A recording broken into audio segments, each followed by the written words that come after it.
Today, I'm really pleased to have with me today Mark Leonard.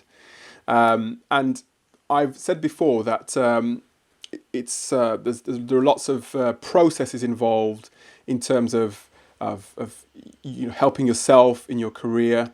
And one of the most powerful components of helping yourself in your career, but not just in your career, but in your life, is making sure that you can be your best self, essentially.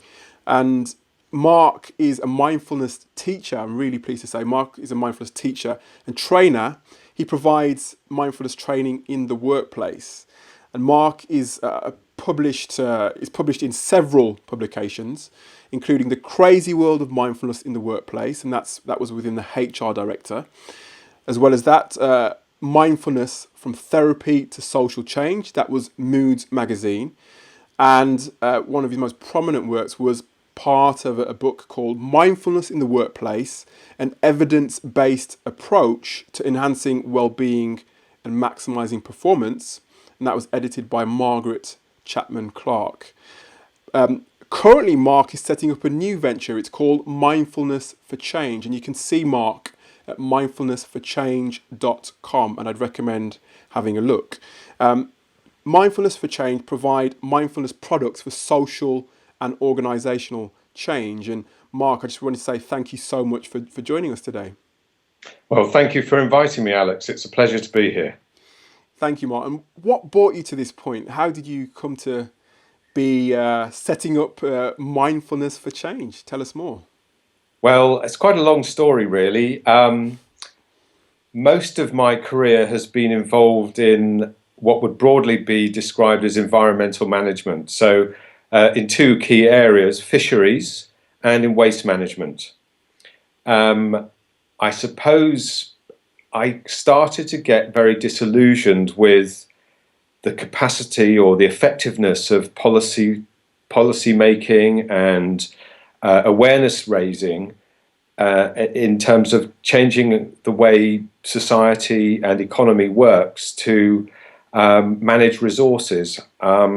There's a lot of talk about sort of environmental devastation, resource use, and climate change. And I guess I felt that I wanted to do something that actually made a difference. And it might have been a bit of a crazy idea, but I suppose about 15 years ago now, it was slowly dawned on me that maybe the answer was to finding a way of creating systemic change in the way we organize ourselves in the workplace and in society in general. There's also, so much mental suffering and depression, anxiety and stress in society. And I felt the two things were probably connected. And having my own, personal interest and meditation practice, I just came to the conclusion that maybe the answer was going to be to find a way of teaching meditation to a mass audience, to make it accessible to a mass audience. And that's really what my passion has been since then. I initially started this journey to find a way of teaching meditation to a mass audience by getting involved on a voluntary basis with supporting fundraising for the Oxford Centre for Buddhist Studies. Excuse me. And really out of that work, the Oxford Mindfulness Centre as an institution sort of emerged when Professor Mark Williams was starting to look for input from an academic source to teach aspects of Buddhist thinking on the master's programme. And the guy that I was working with at the time, who was really driving the development of Oxford, fundraising at Oxford Centre for Buddhist Studies,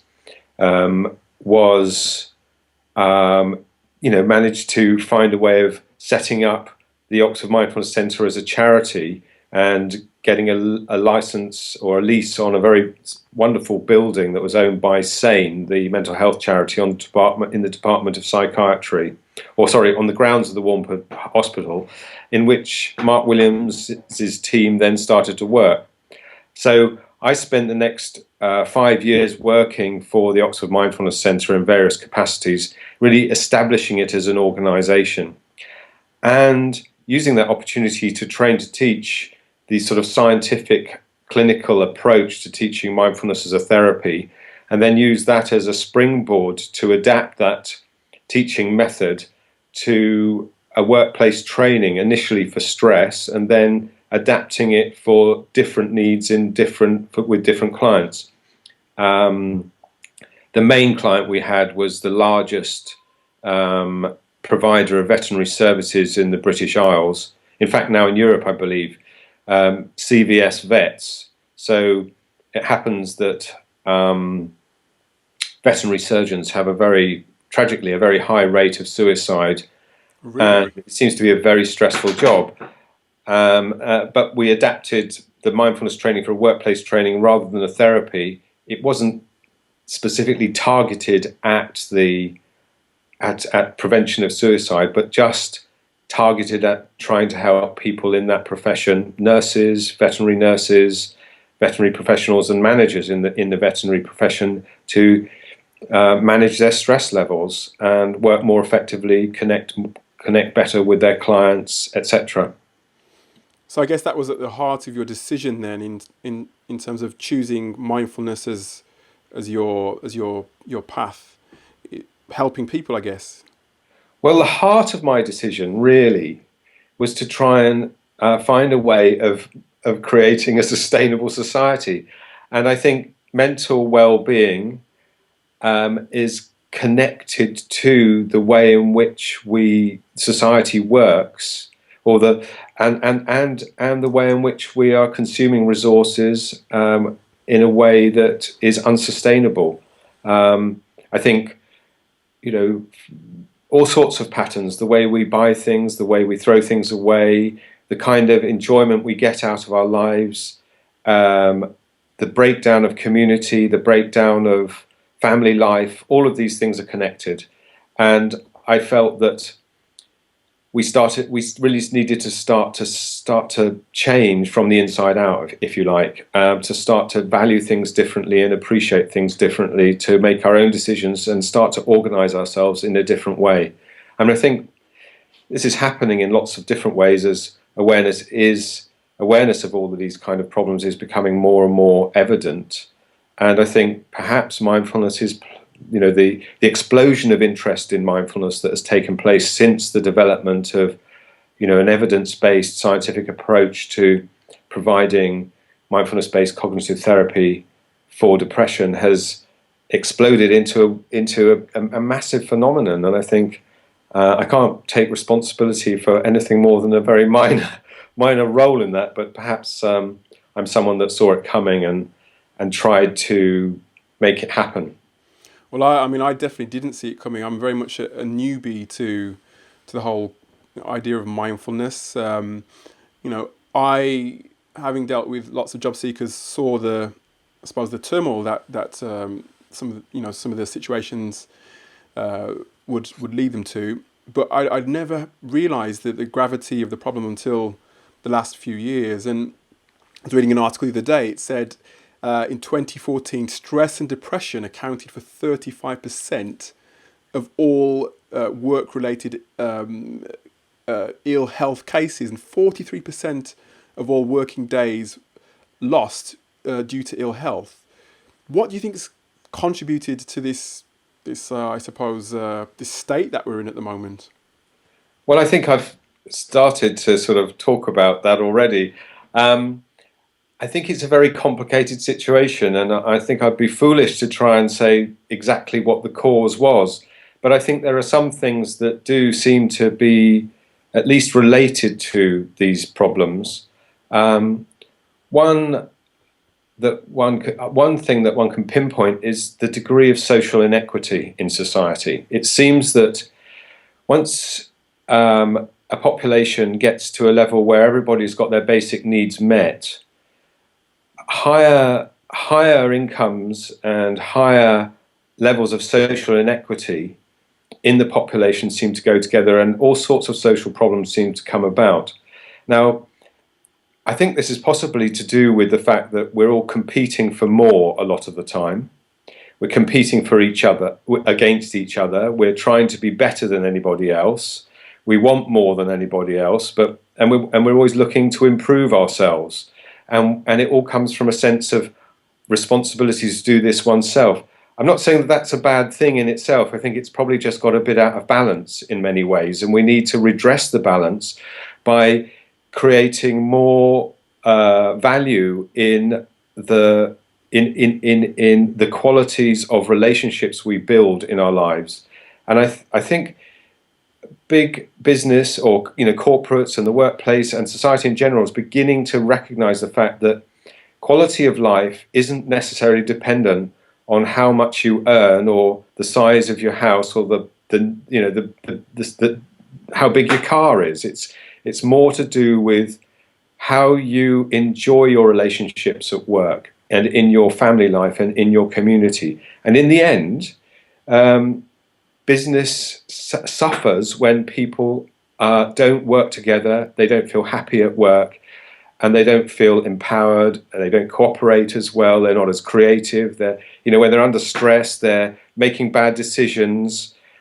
And there's a whole way of thinking that has been driving this, if you like. Maybe at its height, that was described by the kind of economic society that Margaret Thatcher was trying to create, where she said, there are famous statements about her saying that society doesn't exist. I mean, that may have been misquoting her slightly, but that general gist that it's all about up to us to be individuals, to support ourselves, to, greed is good, that kind of thing, has driven the way people think and live in a way to the point at which it has, become damaging to the way we value, the values that we place in life. There's a real need now to find a secular rationale for ethics and value and a value-based activity rather than activity driven by maximizing profit or maximizing output. And do you think then, in terms of, you mentioned redressing the balance, or at least helping with the situation that we're in, mindfulness is a means of doing that? I think it's part of the solution. I don't think it's the whole solution. I mean, there is some good evidence that mindfulness changes the way people think and behave in quite a few ways. I mean, it's pretty well proven that it reduces stress and it helps to reduce the probability of relapse in depression. And when you're less stressed, you can think more clearly and make better decisions. And there is a natural quality, a natural goodness in human beings. We do want to have friends. We do want to behave in ways that are compassionate and caring to people around us. I mean, the most important aspects of our lives are about being able to make a positive contribution to our family, our friends, and our community, including our workplace. The greatest sense of meaning comes out of being able to be productive in a way that is appreciated and needed by other people around us, rather than based on just narrow sense of self-interest. So I think if we can encourage those qualities of building better relationships, valuing the quality of our experience rather than, imaginary things like, getting a bigger car, a bigger house, if you like, when we don't really need those, or we're going to push ourselves to the limit in order to get them, and making more sensible decisions about what it is that builds quality in life rather than accumulation of wealth. That it could have some effect on that. But I think it's important to place this whole idea of mindfulness meditation practice within a framework that recognizes that we are social animals, we're social beings, and that there are these intrinsic qualities to living as social beings that we need to encourage and foster, rather than it just being a sort of value-free therapeutic intervention to prevent depression. I'm not saying it's not a very good thing when it helps people deal with their psychological distress, when it helps reduce stress and stuff. But I think we should start to think more carefully about how we function as, social beings, and we should place mindfulness more within that context of understanding how we operate as social beings and naturally operate as caring, compassionate human beings in our society for most of the time. And like I said, I'm a newbie when it comes to mindfulness, and I can, I've heard several people talk about mindfulness, and you can understand how it might benefit. But what is mindfulness exactly, and why do you think at the moment that there's so much interest in it? Well, I think I need to just tell a little historical story, really. Please do. Um, the What's very clear is the explosion of interest in mindfulness took place after mindfulness-based cognitive therapy to prevent depression was shown to be effective in clinical trials in the 1990s and early 2000s. It became approved for use on the National Health Service first in 2004, following 2 successful trials that showed that it reduced the probability of recurrence of depression by between 40 and 50%. But the choice of the word mindfulness here came from a course that John Kabat-Zinn developed in the late 70s and early 80s. Well, he started teaching it in 1979, and he called it mindfulness-based stress reduction. And he developed that course to deal with chronic pain and stress related to chronic illness, and taught it in a hospital environment. And it was an 8-week course, 2.5-hour classes once a week, and an all-day meditation practice, and asking people to do about 40 minutes guided meditation every day. Now, he got his ideas from a combination of sources that he was exposed to, primarily Buddhist meditation in the form of Zen meditation, was also influenced by Southeast Asian Buddhist meditation and yoga. And he put these things together and produced a course, and it worked very well, or there were very good reports. But there was very little scientific work done on it in the early days until it was adapted for depression, and an explosion of scientific publications and research has followed that. Now, what is it exactly? It's a meditation practice. Mindfulness meditation is a meditation practice that is really based on the idea of directing attention to sensory experience, to the sensations of breath and sensations in the body. It produces a state which is a calming state. It produces a state where we start to understand things. For example, we begin to see thoughts moving through our minds. We begin to realize that the whole focus of our experience is not just completely absorbed in thinking about things and wondering about who we are, because that begins to calm down when we start to slow down through a conscious, intentional exercise of directing our attention to the breath and the sensations in the body. We become more aware of bodily feelings and its emotions. Our whole life of meaning is based on our experience of emotions, and they're expressed in bodily feelings. So we become more aware of those as well. And so those are after effects. The after effects are that we become more aware of our emotional experience, and we can make better judgments on the basis of that emotional experience, and realize perhaps that some of the thoughts that we get caught up in aren't necessarily who we are or what we need to do. We begin to be more able to make more sensible choices about not following particular thoughts or ideas and choosing different ones and changing our behavior. How's that for a story? Great, it's good. It's good. I think it's important because knowing the background is important. because I think far too often, and I think the people I've spoken to, or at least the things that I've read, probably just really touch on the surface, a bit too superficial. So having that story is a good backdrop. It's excellent. Good. And Mark, I suppose with mindfulness, I think my question is, and it's from my personal experience and from seeing people and how they behave in work, and also I suppose people's perceptions of mental illness as well.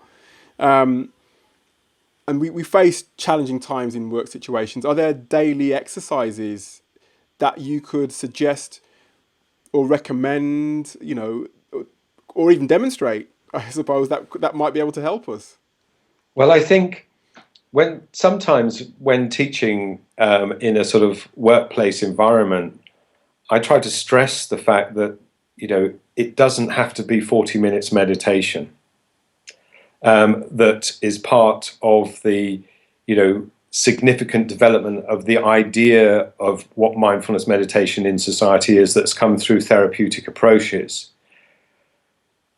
And one way of describing that is, if you remember, many of us as a child have got upset and run to our mum or teacher, for example, and they've said, just take a deep breath and then tell me what the problem is, and then we can try and sort it out.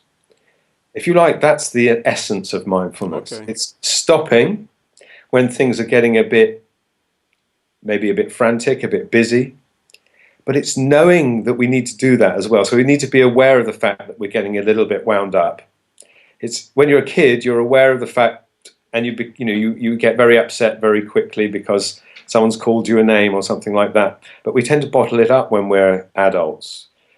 But becoming more aware of that, of looking out for indications of emotional distress or stress and stopping. And it could be just going for a walk for 5 minutes at lunchtime, switching off the computer and taking in the sensations of the day, focusing on the moment-to-moment experience of sensory experience and beginning to reconnect with that.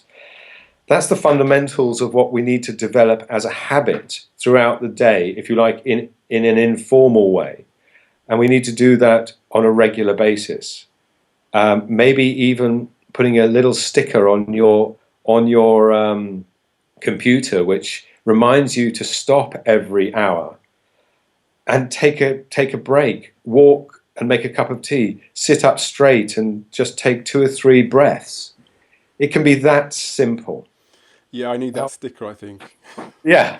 And how many of us sit there for hours on end and then we get absorbed in what we're doing, maybe social media, whatever it is, and forget to go and have a drink, forget to get our lunch. We need to look after the body, and we need to remind ourselves to do that in modern life. We just become so engrossed. I'm so guilty of that, and it takes a certain amount of discipline as well. Yeah. Especially, I've worked from home quite a lot, so I don't necessarily have anybody to tell me what to do. So it takes that extra level of discipline to, like you said, get up every hour, go for a walk, do something different, take yourself away from your computer and all the distractions around you. So that's great advice. And the breathing as well. I'd never really thought of that. Like you said, it's just about pausing, taking a breath if you're in a frantic situation, and just calming yourself down and being aware of it as well. Yeah. And actually, that's another question that's sprung to mind. Is I think so. For me, there was a point where I went about things without really being aware of what I was doing in some cases. I suppose I did things, for example, if I got into a stressful situation at work, I just got caught up in the situation without thinking about how I might alleviate that stress. Are there any things that you can suggest that can help you to become, I suppose, more aware of the situations around you and sort of deal with them that way?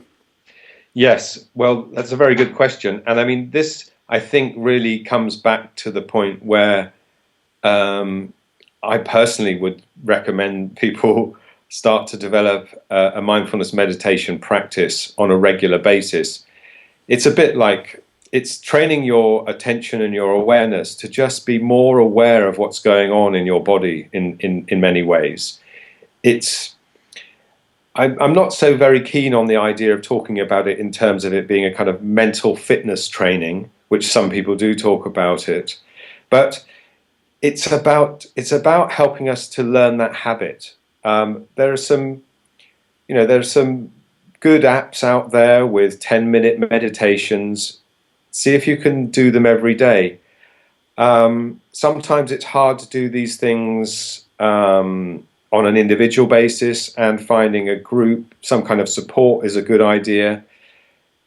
I can't recommend the pleasure that I get from a regular meditation practice every day, and the reference point that gives me enables me to become more aware of what's going on in my life, enjoy what's going on in my life more, and make more intelligent choices, more wise choices about what I do. And I know that it might sound like it's a waste of time sitting on your arse watching your breast for half an hour in the morning, but it's one of the most important parts of the day for me. I think it is very helpful to be able to do this in a group and get the social support of it. And if it weren't for that fact, there would be no need for mindfulness trainers in the workplace. It's just like learning a language. If you wanted to learn French and you got yourself an app or a teach yourself course, you're going to have to really dedicate yourself and bring a lot of your energy to make sure that you keep that up. Whereas if you go to a class 3 or 4 times a week, it's going to be much easier to do that. And that's why a mindfulness course is something that really can help to build that habit up.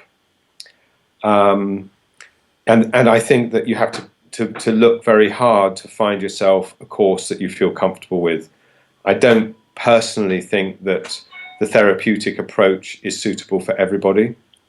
I think that it's better to start with shorter meditations and a much more informal process, much more normal process, rather than going into an environment where you're sitting in a circle with a therapist or someone that's delivering mindfulness in a therapeutic fashion, even though it might be for the general public.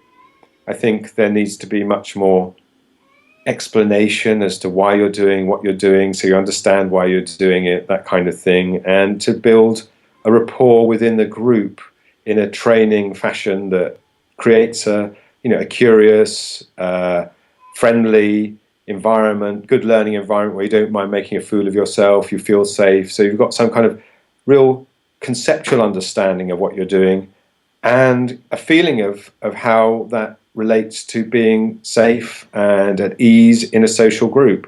Because in the end, we're learning to reproduce what's going on in our minds is very much who we are, and how we see ourselves is something that we create out of the way in which we relate to others. Mm-hmm. And so meditation is very much, I believe, about an internal social experience, if you like. And being able to experience that in a social group is very important, because when we're relating as an individual, that we're beginning to understand as a social being, and the idea of who we are as a social being at the same time. Yeah, I can see why the group scenario and the socialness of it is important. Having support from peers, people in work, and doing it from a place where you don't encounter the stress first. You want to make sure that you're not in a situation where you're feeling stressful doing it. I guess you want to start it before it even starts to build up, I guess. I mean, that's really the focus of the way I've developed workplace training. Whereas if you sit in a circle and you're asked to meditate for 40 minutes, it can feel a little bit intimidating.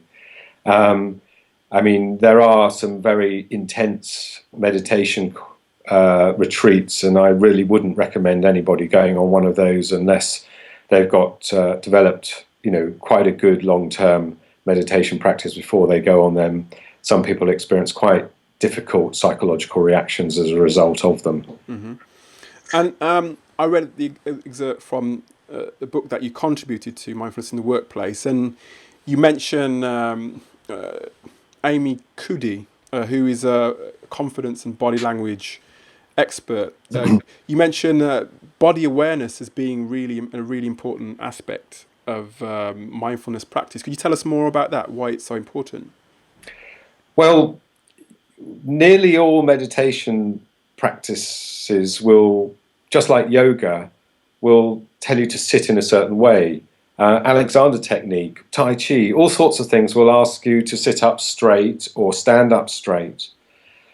And I think the way you hold your body does affect the sort of mood state and your internal experience, your psychological experience, and how you think. Amy Cuddy explains this in terms of sort of social biology, if you like. When we feel threatened or insecure, we kind of hide a little bit, we hunch up a little bit. And when we feel confident, we feel tall, we stand straight, we open our chest.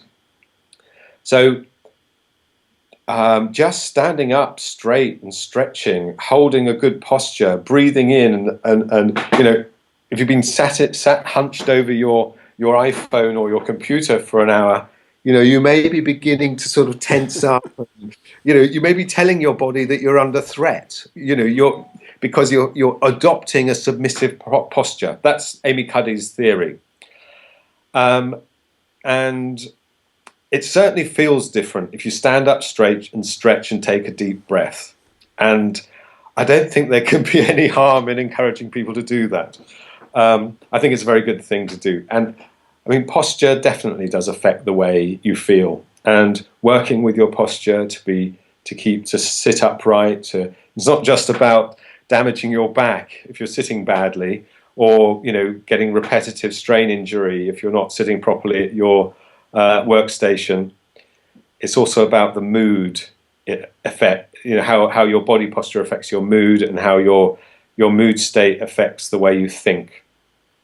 Yeah, I suppose I can see the benefit of, like you said, the posture and the body language, and not only does it have an effect on you, but also people's perception of you as well. I guess that's a big thing. Now, thank you for that, Mark. But there's been, I suppose, some recent stories in the press about the dangers of mindfulness.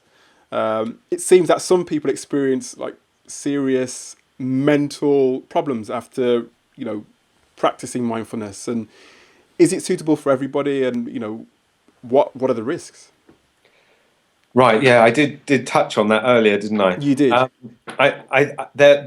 The serious risks, and I don't think anyone knows the actual what the risks are, but I've heard a number of reports. There have been reports in the press. I've know two ex-monks, one that was a monk in Thailand and one that was a monk in Burma, and their monasteries were very frustrated with the need to take in and care for people that had been on intensive 10-day retreats. There are a number of reports of quite serious psychological experiences happening as a result of those kind of retreats. Even psychosis of people following those retreats. I heard somebody the other day actually whose son unfortunately had a psychotic episode after a 4-day retreat. So we don't really know. It's got something to do with different vulnerability. Different people are vulnerable, but the intensity of the retreat and the amount, I would say, of support that people get on a retreat, the amount of time they have to be able to develop good relationships with people around them. These are all really important factors. And the most intense types of retreats, cut people off from social interactions. They can even stop them or discourage yoga practice. I think it's really important to stretch and release tension in the body, this kind of thing. So people should really think carefully and check out whether they go on a long retreat. There are even reports of people having, I wouldn't say disturbing, but quite challenging experiences with the kind of length of meditation practice in mindfulness-based stress reduction style courses, where people are asked to do 40 minutes meditation each day, and they might do 2 or 3 meditation sessions during a class. I've seen people have quite powerful experiences on mindfulness courses, on standard mindfulness courses, and I think they need to be dealt with very carefully by the teachers. And to be quite honest, in my view, many, if not most, mindfulness teachers don't really have an understanding of of this side of things and how to manage it. My personal view is start with 10 minutes a day and do that. It really can't do any damage. I think if you're starting with the very short practices, you're looking after yourself, you're keeping up good social interactions,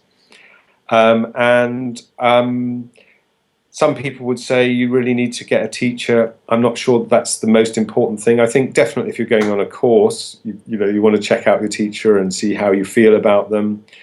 In the end, if we go back to the most basic level of it, taking a deep breath, standing up straight and thinking about things for a minute clearly, that's just normal, and we all need to do that more. Absolutely. So at what point, we just have to think carefully about it. And talking about teachers, I mean, how do you identify is there a place that you can go to say this person's an accredited instructor? Is there anything like that out there? This is a very difficult question. There is a register of people that comply with the standards set down to teach mindfulness 8-week therapeutic mindfulness courses. In my view, they're not the best courses to go on. Many people have gone on them and had a great they've created a profound benefit for many thousands of people. So I wouldn't want to discourage people from going on those courses. But I think when you go on those courses, you need to recognize that they are essentially designed as therapeutic courses, and they come from a teaching approach that isn't going to give you a great deal of explanation. And in my view, I think you need more explanation than is offered on those courses. So you can check to see if people have been trained to teach those therapeutic courses. Unfortunately, there's no way of checking people that teach outside those 8-week therapeutic courses. The vast majority of courses taught in the workplace are much shorter courses with much shorter meditation practices. And they don't fit that protocol of the therapeutic course, and the teachers don't fit the standards that are laid down by the therapeutic standards. And I personally don't think that there's any need for them to do so, because I think that teaching in the workplace is a very different thing to teaching a therapeutic mindfulness course. Mm-hmm. Or teaching in the general public. So people have a choice. You can either go for the more standardized therapeutic course and check out your teacher that they've been properly taught and they satisfy the standards, or you can look for a course that is that doesn't fit that might well be more suitable to learn mindfulness meditation. But then you just need to speak to the person, you need to do your own research, and you need to work out what is going to suit you best.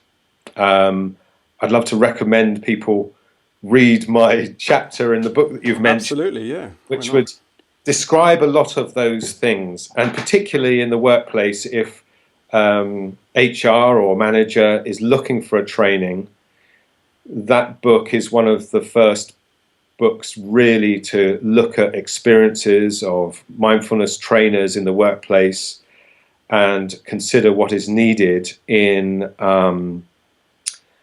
selecting a mindfulness teacher or a mindfulness trainer for their staff. Well, I'm going to leave a link to the book, Mindfulness Workplace, so that people can have a look. And I recommend reading it because, you know, your career, your life, there's so many aspects to it that you need to work on in order to really, I suppose, lead yourself in a better direction if you're feeling in a situation that you're not happy with. And we've talked a lot, Mark, about the, I suppose, seeking out teaching, how it can affect people in terms of, sorry, how it can help people with stress and depression and helping people to cope. But I suppose that places all the responsibility, I suppose we've replaced all the responsibility on the individual. And given the potential that mindfulness can have, what about the responsibility of employers to create healthy working conditions? Well, I think this is a really fundamental point. I mean, I think we all have responsibility at some level, but um, when push comes to shove, I think an employer the vast majority of employers that want to introduce mindfulness training in their companies want to create an environment that is conducive to the well-being and flourishing of their staff. It's going to be very hard to sell mindfulness training to a business that isn't interested, that just wants to run a sweatshop of some description. So, in some senses, I think the reality of the situation is that it's not a problem. However, I think that we need to start thinking about this more in terms of how organizations do, create a healthy working environment. We do need to make sure, we do need to encourage or discourage a kind of machismo stress, attitude to stress in the workplace. The person that, discourage a kind of attitude which says that if you're not in at 7:30 in the morning and you don't work till 10 o'clock at night, you're not committed to the company. It's just nonsense. It's just not going to make a more effective business by expecting people to work like that. And it would be ridiculous to expect people to work more effectively under those kind of conditions by expecting them to practice mindfulness meditation. I just think we need to think about the whole package. How does an organization create an environment where people can flourish, as well as how does it encourage people to manage their own lives and their own experiences individually? The two things go together. And in the end, as I've said so many times already in this interview, we are social animals. We have to engage socially, and how we function best is in a social environment that encourages us to function in a way that is creative, that is engaged with what we're doing, that builds good relationships with those around us, that believes in what we're doing, believe that what we're doing is a positive contribution. And these are all the things that good companies and HR are trying to create these conditions in the workplace. So mindfulness can play a big part in that, but it's part of a jigsaw, part of a whole picture to create a more productive, more flourishing, more ethical, value-based working environment. Absolutely. And there is, it's quite stress and depression, quite a taboo subject in many regards, quite a sensitive subject. if I'm somebody who perhaps has benefited from mindfulness, or if I'm a manager or a HR manager, for example, how do I? What do you think might be the best way to broach to my manager that we should bring mindfulness into the workplace? What's the best way, do you think?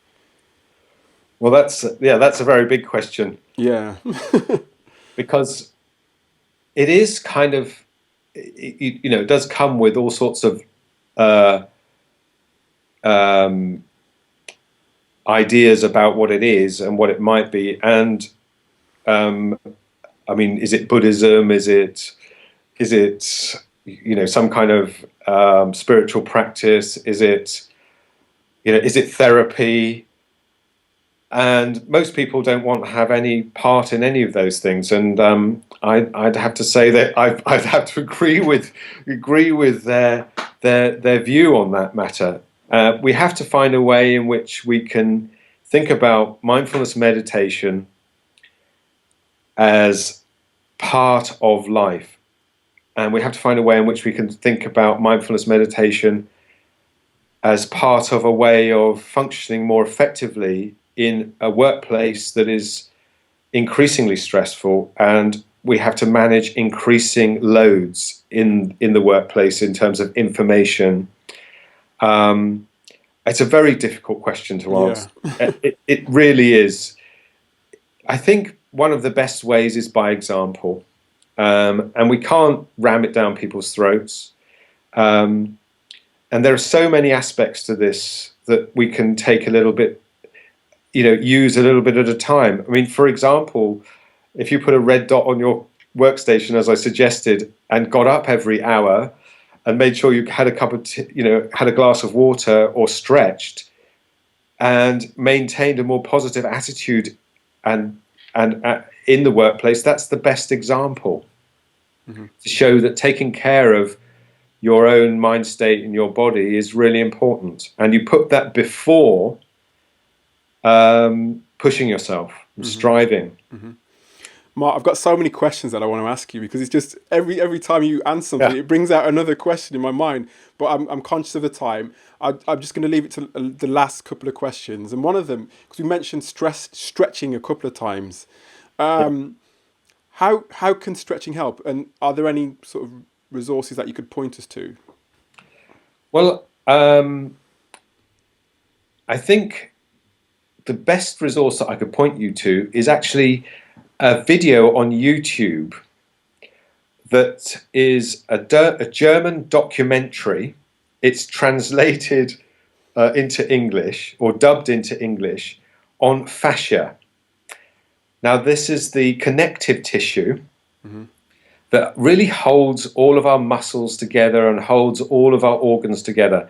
And if you like, it's the piece of physiological structure that holds our posture. And that's what we're working with when we're doing some kind of restorative yoga practice or stretching, is we're creating elasticity in that connective tissue that enables us to release, if you like, tension in the body. Tension that very much reflects our mood state, if you like, or our personality, that's imprinted on the body. And if you like, stress in the body is very much related to stress in the mind and in the emotions. And so we can work with it with our minds, and we can work with it with our body. And one part of working with it with our body is through movement and gentle stretching of connective tissue to relax tension in the body. Excellent. And I'm going to wrap two questions into one because of the time, if you don't mind. Your book. Tell us a little bit about your book, but also if you could tell us, Mark, what's in store for you in the future with your current project. Okay.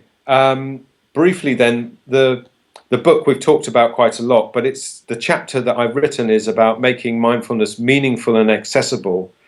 And I really, I don't want to go into detail, but an awful lot of the stuff that I've talked about with you in so far is covered in that chapter. Mm-hmm. So love you to read it.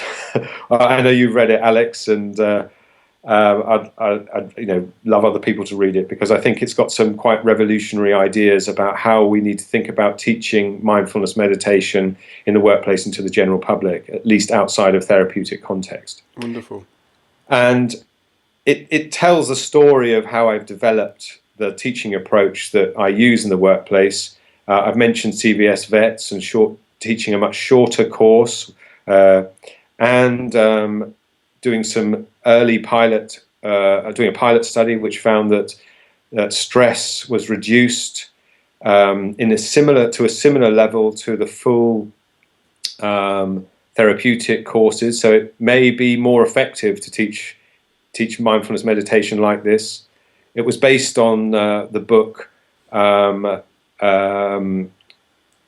Practical Guide to Finding Peace in a Frantic World, sort of Mindfulness, A Practical Guide to Finding Peace in a Frantic World, by Danny Penman and Mark Williams. It had a much shorter course in it, which has been a phenomenally popular self-help book. And now I've adapted that course one stage further, specifically for sort of organizational change. And we're doing a study where we're delivering that course with a really exciting new concentration tool in an app, and the course in an app to hospital staff with someone that's doing a PhD, Chris Jack at Queen Mary's University, who's doing the app. And so we're actually going to do a controlled trial. We're recruiting at the moment for a controlled trial to test this new course. But this time it's not focused on stress. It's focused on psychological needs at work. So we're testing a whole new hypothesis here, a whole new theory that mindfulness can improve a sense of autonomy, a sense of self-efficacy, and a sense of relatedness in the workplace. And these are key things in organizations. So it's going to be a very exciting study looking at how mindfulness meditation designed for an organization and organizational change has this kind of measure on psychological needs at work as a key organizational requirement, if you like, in the workplace. Sounds exciting, Mark. And I actually, I want to go and have a look myself. And if anybody wants to find you online, contact you, ask you more questions, where's the best place to find you online? There's always a contact through the website mindfulnessforchange.com. My email is very straightforward. It's mark@mindfulnessforchange.com. And that's mindfulness for change with a figure 4. Wonderful. Okay. Excellent. So, Mark, I just wanted to say thank you so much. I tell you what, I've got more questions, but we've run out of time, unfortunately. I just wanted to say thanks so much for joining us today. And as I said, anybody looking for somebody to help them with mindfulness and to ask, if you wanted to ask any more questions, recommend that you go and speak to Mark, see have a look at his website, and also read the book, links below. So, Mark, without further ado, thanks so much. Thanks again, Alex.